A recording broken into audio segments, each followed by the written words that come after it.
it seems as PSG have their eyes squarely set on N'Golo Kante. How realistic is he that he could make the move to France? It's very realistic. He's their #1 target. His position at the number 6, the defensive midfielder, he's the one position really they want to strengthen. They lost Thiago Motta, who retired this summer after last season. Lassana Diarra is not up to the task for the new manager Thomas Tuchel. So Kante, who PSG wanted to sign when he chose Chelsea after leaving Leicester, he's the top of the list. He's the top target. They have the money to do it. I think Kante, he's tempted to join PSG as well. His home club, his hometown. Although Chelsea now are pushing hard to give him a new deal and to try to keep him at Stamford Bridge. Supposedly, the most recent offer from Chelsea, £300,000 a week. Oh, is he worth it to him? Listen, he's worth his weight in gold to probably most clubs, this player. I don't know how far Chelsea want to push the boat out now. Abramovich has been pulling the reins in terms of the finances, both in spending players and in the wages department. The stadium that they were going to build, it's been shelved. Chelsea are saying, no, it's in the back burner. We're hearing it's gone. So things have changed drastically at Chelsea. A new manager coming in is a very difficult time. Previously, Chelsea have spent fortunes on players. They're not doing that anymore. So if Sarri comes in and he loses N'Golo Kante, it's just making his job all the more difficult.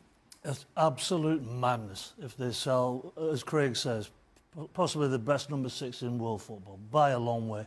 He's an incredible player, incredible character. When you look at Sarri's walked into this sort of imbalanced team. You know, what's going on with Hazard, what's going on with Courtois, what's going on with Willian, all these rumours that are floating around. I'm sure he's extremely upset with this situation.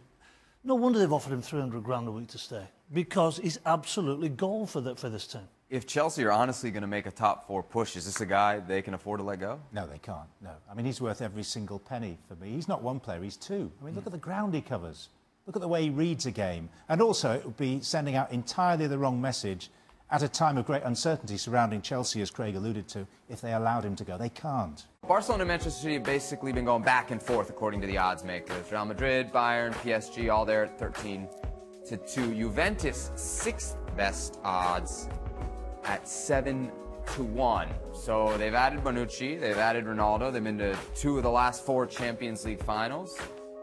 Is 6th best fair? John, I'll start with you. I think that's about right, yeah. I mean, I'm looking at Real Madrid in 3rd in that list, or joint 3rd. I don't think we know quite how they're going to pan out without Cristiano Ronaldo.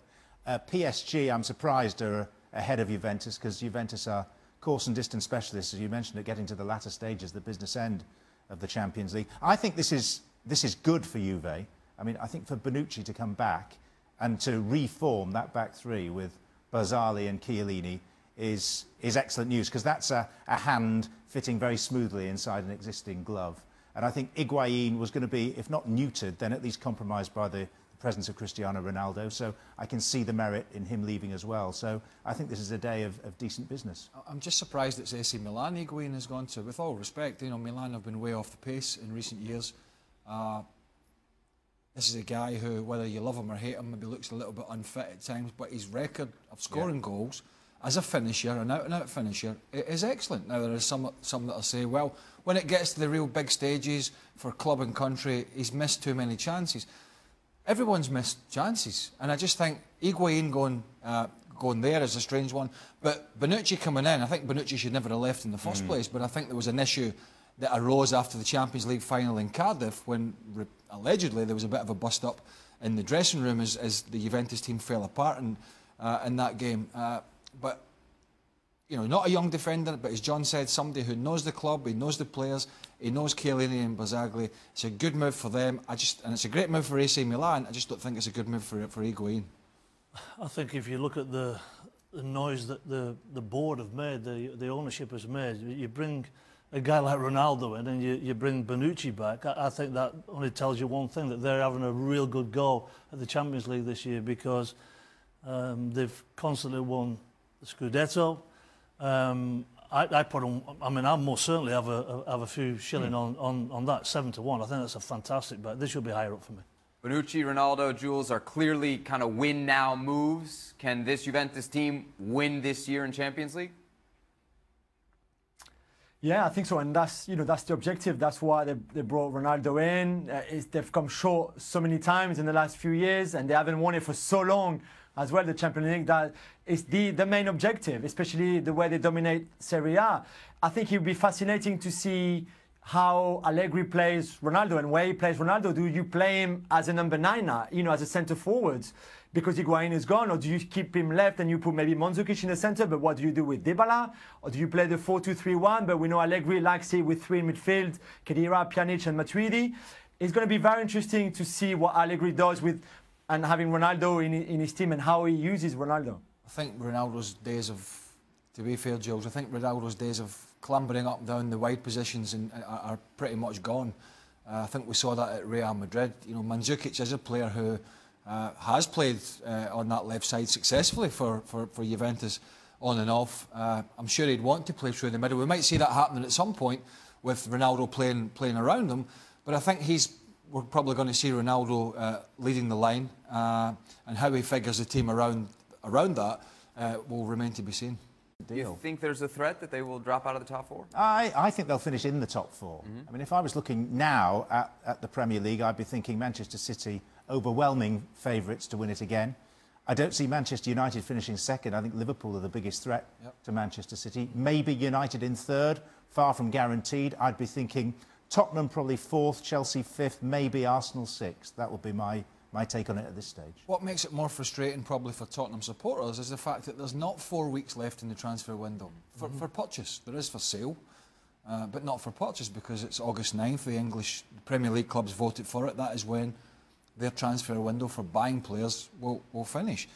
So as John said, he's always left it late, but my boy, we're really cooking the books here, because, where are we now? We've got a week left. 7 days? 7 days. Week today. Yeah. Week today. 5 p.m. UK time. And, the only upside for them is that we don't know what's going to happen with Arsenal. So that could be where their top 4 comes from. But it's typical of Spurs at the moment. And one of the reasons that some of the rhetoric was as it was last season from Mauricio Pochettino, and he threw a few lines out there that just got a couple of headlines about him possibly moving, was because they've always gotten to a stage where they've had to push forward and push to the next level, and they've always failed to do so. They have. This could be another one of those movies. It is quite remarkable that they haven't signed anybody. But they've retained some key guys. Is there some value there? Well, there's always value there, of course there is, because predominantly the squad is a very, very good squad. But not to have any additions is quite strange, because, all right, it's 23 points behind Manchester City. I mean, that was a remarkable season by Manchester City. But what sort of muddied the waters a little bit is we're not sure what's going on with Chelsea. Craig's absolutely spot on. We're not sure what's going on with Arsenal. So this top 4 finish, if Pochettino's happy with his squad, then he's got to finish in the top 4 at least, surely. Yes, because they are predominantly a young side, Yeah. just about the youngest team in the Premier League last year, and they should be growing, they should be getting better, so you would expect them to perform better. And in a sense, keeping the core players together is quite an achievement because of the fiscal policy of the club, which is to pay, frankly, below the market rate for the top players in terms of salaries. So to persuade them to believe in the project, for want of a better description, is actually an achievement in itself. But you have to add, Seb, when you've got to freshen things up. Particularly, clubs will freshen up when they're doing poorly. But it's absolute fallacy to think because you have had a good season or successful season by your standards that you don't freshen up, because players become complacent. And we found that one year at Celtic when we had a very successful season. We signed nobody. We thought we could just go again. Well, it didn't happen. You always need somebody that's going to come in and kick your backside and put you under pressure for your place. The past master at doing that was Sir Alex Ferguson. He was the past master at doing exactly what Craig's just talking about. So it'll be interesting. Not that it was ever going to happen, but it's a bit like saying, well, Liverpool had a pretty good season. They left out a few players at the end. That's why they finished 4th. Stevie will tell you that. Of course he will. That's how. But there is an argument to say that. But they were preparing for the Champions League final, and they could say, and it was never going to happen. But that's like saying, well, we can just repeat that next year. They've gone out. They've realised you've got to get on the front foot, and they were doing their business very early. Correct me if I'm wrong. When the window closes in England, can the continental teams can still buy. Correct. Potentially Yes. Tottenham. You can sell. Yes. So, Which is unlikely to happen because, you know, unless... what if somebody comes in with but a at massive bid? At Tottenham, every player has a price. Yeah. Right. So you couldn't rule that out. That's a bit like saying Real Madrid coming in for Harry Kane, Yeah. and all of a sudden Daniel Levy says, as you say, oh, we're quite happy with this couple of $100 million or whatever it is, and all of a sudden the rug from that's under the danger, Pochettino's feet is pulled, Yep. and he's left with That is the left with danger. Llorente. Yes, you're into. All right, let's keep trucking through the latest transfer news. Julian Laurent, what do you make of the rumor that Arturo Vidal could be heading to Barcelona? Yeah, it seems that this one is getting closer and closer. Seb, Fernando Filicevic, his agent, and Arturo Vidal have met with Eric Abidal, the new sporting director, if you want, of Barcelona, and some Barcelona hierarchy as well, for him to move to Catalonia. 31, he only had 1 year left on his contract at Bayern Munich, and it was always a case of them trying to offer him now instead of letting him going for free next summer. And if you look at Barcelona, who tried to sign Adrien Rabiot for PSG, but PSG didn't want to sell, they've signed a lot of young players so far. Arthur from Grêmio, Malcolm from Bordeaux, even Lenglet from Sevilla. And Vidal at 31 brings a lot of experience. You know, the language is the same, and I think it's a good move for both parts. Greg, you see Vidal as a starter?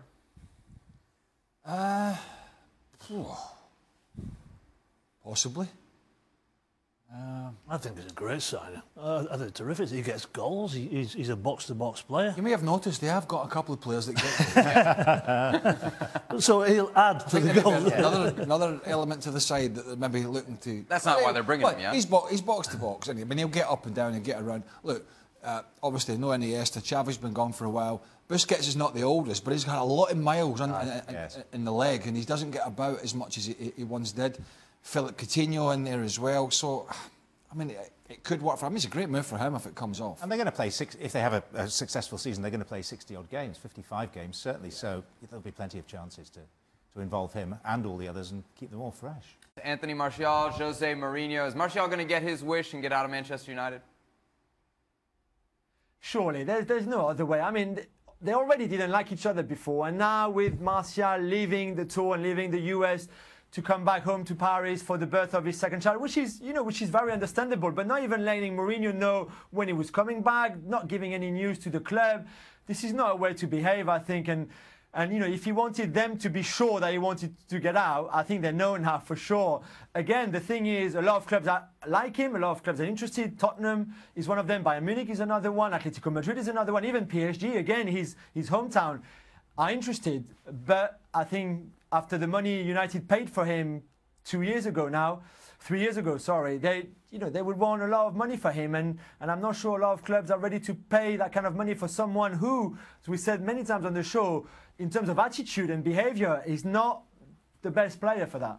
No, it's you know, for his sanity in his career, he has to get away, right? If you put a graph for whatever reason of Anthony Martial's Man United career, it would be so up and down. You know, the high points are very high and the low points are very low. There's very rarely been sort of something in the middle, like a David Silva at Man City, who you can put down for a 7 and 8 out of 10. And I'm not comparing the players, by the way, but I'm saying the consistency levels, and it's something that a young player has got to try and get into his game. He's got the talent. Yes. He's got the pace. I've seen him in some games, in one game in particular, when France were playing Germany in a friendly, and I know it was a friendly, I thought he was outstanding. Him on one side and Coman on the other. But it's almost like when Anthony Martial wants to do it. And I think, as Jill said, that's probably one of the reasons why some of the big clubs are a little bit, find it a little bit tough and balking at the price that Man United want to recoup from this player because of his inconsistency, or maybe even his attitude. You know, when you look at Anthony Martial, you're absolutely spot on, Craig. We're all waiting for him to explode in the Premier League. So I think he's got to get away, because the love-hate relationship that he must have with his manager, coach, whatever you want to call Mourinho, because he doesn't develop talent. Can he not get him on the training ground, have a word with him and say, look, you are such a special player, you can do X, Y, Z, A, B, C. It sounds like you're saying it's more Mourinho than Martial. I actually am, because somebody will... I think it's a bit of both, Paul. Somebody will get to this kid. Yeah, but you know when you're in a situation where the gaffer doesn't believe in you, He wouldn't be the Craig. first attacking player to suffer under Mourinho. Well, listen, and John will tell you, he was suffering under Van Gaal. He was suffering the same. If you remember one of his first half a dozen games, or it might have been his first game for Man United, when he got the ball on the left-hand side, and he ran with his pace, and the ball was on a piece of string, and it was the quick feet, and the defenders were falling over. You'll see that. You might see that once every 3 or 4 games. Yeah. Yeah, I think the high point of Martial's time at Manchester United was the day he signed, frankly. It's been downhill more or less ever since, which is not to say he isn't potentially a terrific player, as the boys have said, but some very, very good players have been misfits at Manchester United over the years, and I'm afraid he's the latest in that category. Julian, Matt Miazga, American international, has been linked with a loan move to Nantes. Is this a good fit for the youngster? Yeah, I think it would be very good. I think it's a step higher from Holland, where he was on loan last season at Vitesse, where he had a solid season, a full season pretty much already on loan from Chelsea. And I think that's a step higher for him to go to Ligue 1 in France. Nantes is a good club. They've got a new manager. They had an interesting season last year, but they're making good signings. You know, they have a few Brazilians. It'll be a very competitive playing team, and I think for that they would need some solid centre backs at the back. And his story was very good with the US against France in a friendly just before the World Cup.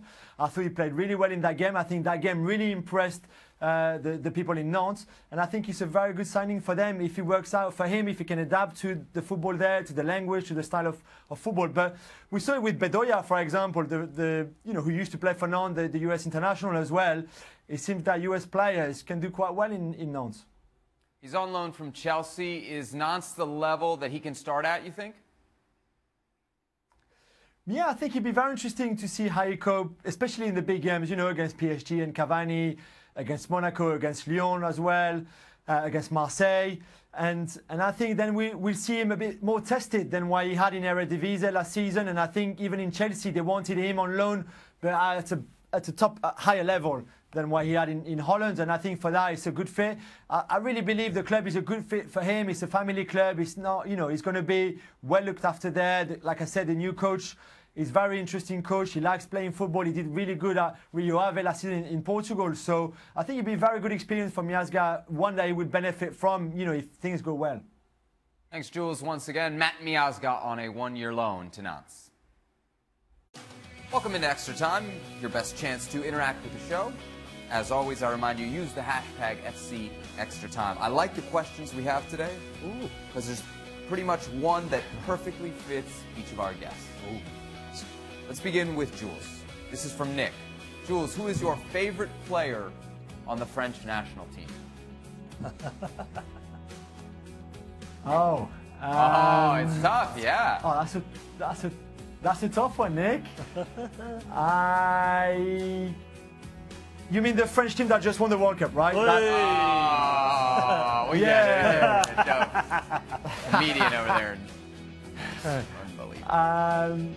I will go for Kylian Mbappe. Of course I will, because he's just so special, and I really believe we don't see those players very often, and because he's from Paris, obviously, because there's so much more to come from him for so long as well, I hope, that I have to go for Kylian. So Jules hates N'Golo Kante, copy that. Paul, this one's for you. Paul, this one's for you. If you could go back in time and join a club that you never played for during your career, which would it be and why? Norwich. Not Norwich. It would be the Liverpool side. I was fortunate or unfortunate enough to play against that really great Liverpool team when they were winning Champions League, European Cup as it was in the old days. Such a difficult team to play against. I would have loved to. Just thinking about you and Nicola at the same club. I know you've managed at the same club, or you were. What were you doing when he was managing? I was not a lot. Well, I did it all. Guess what? How difficult is it to assist that muppet? It must be difficult. I mean, because he's like it's difficult to keep him on the track. No, as the host of this show, I have no idea what you're talking about. I mean, there must have been a lot of hand-holding for you. There was a lot of waking up as well, and when we were travelling. Oh, yeah. Right. All right, Ali wants to Liverpool. know. John says, this is for you, John. Could Zidane be the right replacement if Mourinho gets sacked and/or walked away? Why would he want to do it?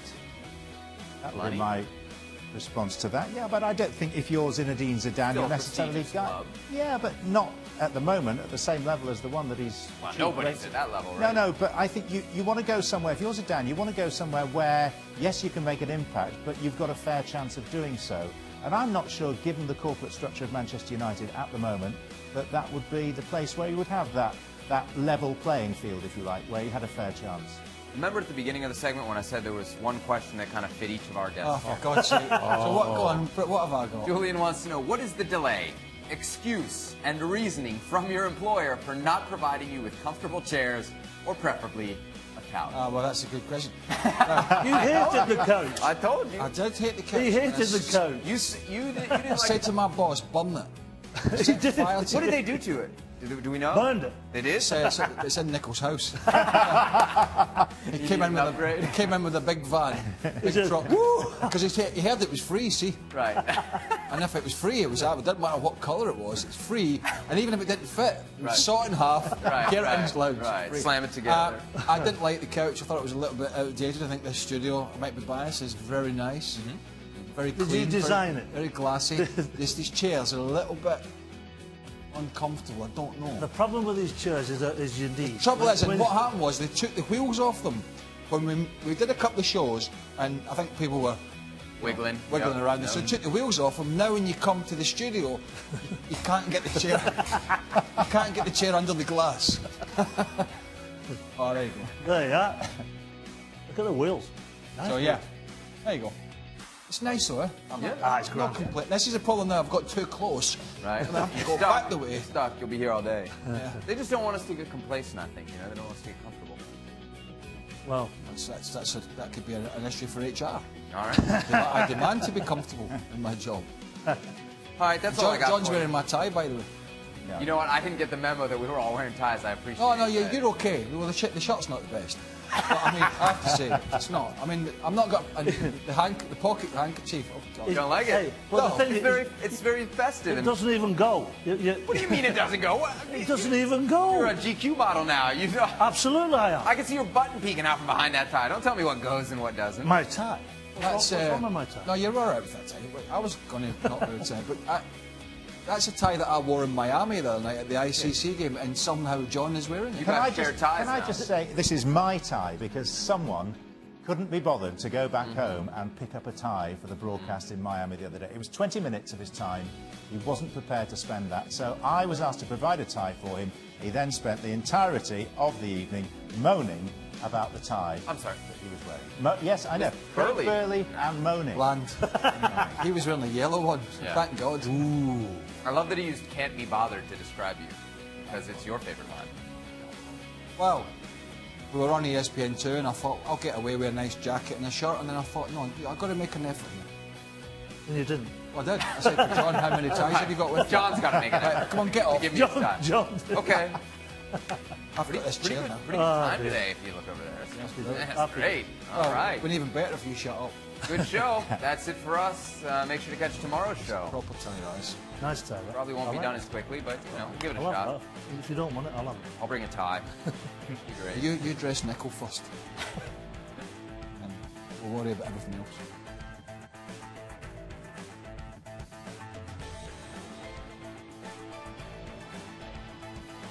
New Chelsea manager Maurizio Sarri says he's going to have a wee bit of a talk, Paul Mariner, with Willian after he returned to the squad a bit later than he had wanted because of quote-unquote passport issues. But we all know the situation, and it seems that Willian does want out of Chelsea. So, Maris, what do you make of this? Is there anything that Sarri can do to keep him there? Yeah. Has the damage been done, and is his mind just set? He's got to try and persuade him to stay. Look, he's not getting any younger. He's going to be 30 next week. I like him as a player. I think he terrorises defences. You know, Conte didn't take to, I don't know why Conte didn't take to him too kindly. He didn't play that many games. I'd like to see more production out of him, yeah, because I think he's a better player than his stats show. Would Well, before this, you were just questioning why on earth would Chelsea sell him? Exactly, exactly. I don't think it's good business. I really don't. Unless they've got somebody in the pipeline, they've got somebody in the building who can take over. But I think he's absolutely key. You know, Hazard, Willian, and maybe Morata as a forward three is dangerous. Well, from a player's perspective now, and of course we know that he is a bit aggrieved with his time at Chelsea and the fact that he was possibly underutilized with Antonio Conte. But do you see why he's possibly not seeing that he could have a new life, a new chapter at Chelsea now that Sarri's come in? He's been linked with Manchester United. Do you see how that move may appeal to him a bit more? The only thing I can think of is you know, the powers that be, when he's been away with Brazil, they've had a little word with him, and you know, the old saying is tapping him up. You know, maybe his head's been turned a little bit. Maybe he doesn't fancy playing in that. It's going to be 4-3-3 with Sarri. You know, does he want to go to Manchester United? I mean, they're not exactly flying on all cylinders, are they? I mean, he does know Jose Mourinho. He knows Jose. Yeah, I mean, they have a good relationship. But you know, would Chelsea want to sell one of their top players to Man United? They're going to make Man United better. They did that with Matic. I mean, would you want to do that again? We know how well that went for United, how badly it went until Kante came in at Chelsea. So it doesn't make any sense to me at all, this. I think Sarri's really got to have a good word with him and got to get him on board this season. All right, thanks so much, Paul Mariner. We'll see if Mauricio Sarri can repair some of the damage or if Willian's mind is just indeed set and if he's on his way out of Chelsea. Paul Mariner back in the building. So happy for that, Maris. It's been a hot minute. So let's get right into some transfer rata because the window's only open for this much longer. So let's start off with Jerome Boateng to Paris Saint-Germain. How are you feeling about that? I'm not good. Not good at all. Look, Marquinhos and Silva are firmly at the heart of that defence. Can he knock one of those guys out? I don't think so. He goes in the rotation. Does he want to do that? Maybe at his age. I'm guessing that Bayern Munich want to get rid of him and try and upgrade their defence. It doesn't make any sense to me, though, going to PSG. No, I'm going to say miss. Oh, how the mighty have fallen. Yerry Mina to Manchester United. It's been floating around, though, and for a long makes, time. You know, quite a bit of sense. It makes a lot of sense for Manchester United. You know, I liked him in the World Cup. Very dangerous in the box, attacking-wise. I think he's what Manchester United need a central defender. A towering defender who's going to go in there and absolutely impose himself. So, from Manchester United's viewpoint, yes. For Mina's viewpoint, does he want to leave Barcelona? Maybe he's not quite right with his feet. So, for Man United, it's got to be a hit. They've got to get somebody in. They've got to. What about this one? This one kind of made you chuckle a little. Grealish to Chelsea, Maros. Now listen, Grealish of 12 months, 18 months ago, he's a type of player that get you the sack if you sign him. Exactly. Now, people tell me that up at Villa he's been improving, his attitude's improved, but I can only think that this is because of quotas. It doesn't make any sense to me. Who is he going to oust in the Chelsea side? Nobody. So he's still young. Everybody keeps saying, oh, he's young, he's got potential, he's got this. I'm not having it. This, for me, from Chelsea's viewpoint, miss. All right, well, you have your link, so I'm going to trust you on that one. Isco to Manchester United. You didn't seem to like this one either. I don't get it. It doesn't make any sense. We're hearing Modric going to Milan. We're hearing Isco to United. I mean, what's going on in Madrid? I mean, look, he's a fantastic player. If Manchester United could get a player like that, of course, it'd be amazing. I'd be staggered if Real Madrid let him go to Manchester United. I'm going to say this is a miss. And finally, Adnan Januzaj to make it a move to Leicester City. Wow, he's really upped his game since his departure from Manchester United. Yes. Going to Sociedad. If you look at his stats, he's supposed to be a provider. You know, he was going to be the next best thing, you know, speed and skill and all this sort of stuff, left foot. Is he going to replace Mahrez? Januzaj replacing Mahrez? Come on. He's still young too. Oh, come on, stop saying it. What is he, 23? That's getting on in football terms. He's got a show. Look, does Leicester need a body in there to play on the left-hand side? Yeah, they probably do. But for that one and only reason, hit. That's the only reason. All right, that's a very thin reason, but hey, it could work out. Thanks so much to Paul Mariner. Continue keeping track of all of these transfer rumors right here at ESPNFC.com.